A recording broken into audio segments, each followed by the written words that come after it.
মানুষ যখন আল্লাহকে পেয়ে যায়, হ্যাঁ, মানুষ যখন আল্লাহকে পেয়ে যায় তখন সে দুনিয়ার আসল বাস্তবতা বুঝতে পারে, দুনিয়া কি জিনিস। আলী রাদিয়াল্লাহু আনহুর একটা বই পড়ছিলাম, ওনার যে মানে দর্শনগুলা, ওনার যে মানে চিন্তা ভাবনাগুলো, ওনার কিছু লেখা ছিল, কিন্তু এগুলো সব জায়গায় আসে নাই। এই বইগুলো সবাই পায় না, কিন্তু রেয়ার বই। তো ওখানে দুনিয়ার এক্সাম্পল দিচ্ছেন উনি বলছেন দুনিয়া এমন জায়গা যেখানে কেউ যদি ডুব দেয়, সমুদ্রে ডুব দেওয়ার মতো জাস্ট ডুব দেয়, তাহলে তার আমল, যত নেক আমল, সব আমল কমে আসবে। এটা কিন্তু বাস্তব। দুনিয়াতে ডুব দিবেন আপনি, দেখবেন আপনার নেক আমলগুলো কমে আসতেছে।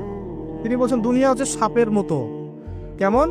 সাপের মতো। ধরতে নাকি খুব সফট লাগে, ধরতে খুব স্পর্শ করতে সফট মনে হয়, কিন্তু এর বিষ যদি একবার ঢুকে দেয় শরীরে, আর রেহাই নাই। কথাগুলোর গভীরতা অনেক। এক জায়গায় লিখছেন উনি যে আমি দুই শ্রেণীর মানুষকে নিয়ে খুব সমস্যা আছে। এক শ্রেণী হচ্ছে যারা জাহেল আবেদ, মানে ইবাদত করে, অনেক ইবাদত করে কিন্তু জাহেল, জ্ঞান নাই কিন্তু ইবাদত করে, এদেরকে নিয়ে আমি খুব সমস্যা আছে। আর এক শ্রেণী হচ্ছে যারা ব্যক্তিত্বহীন আলেম, এদেরকে নিয়ে আমি সমস্যা আছে। আলেম কিন্তু কোনো ব্যক্তিত্ব নেই, এই জন্য মানুষ তার কাছে আসে না, দূরে সরে যায়। ব্যক্তিত্বহীনতার কারণে অনেক আলেম থেকে মানুষ দূরে সরে যায়, কিন্তু একজন আলেম যদি ব্যক্তিত্বশীল হয়, মানুষ তার কাছে আসে। খেয়াল করে দেখবেন। তো উনি বলছেন আমি এই দুই শ্রেণীর মানুষকে নিয়ে সমস্যা আছে, আর পড়তে শুরু করলে মনে হয় যে পড়তেই থাকে।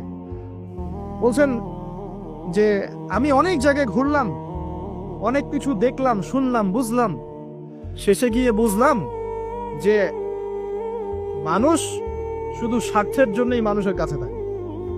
বলছে কথা। তিনি বলছেন তুমি যদি ভালোবাসাকে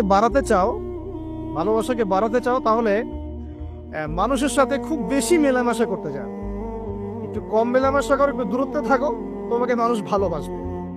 আর তুমি যদি খুব বেশি ডুব দাও না, তখন তোমার মূল্য আর ব্যক্তিত্ব নষ্ট হয়ে যাও।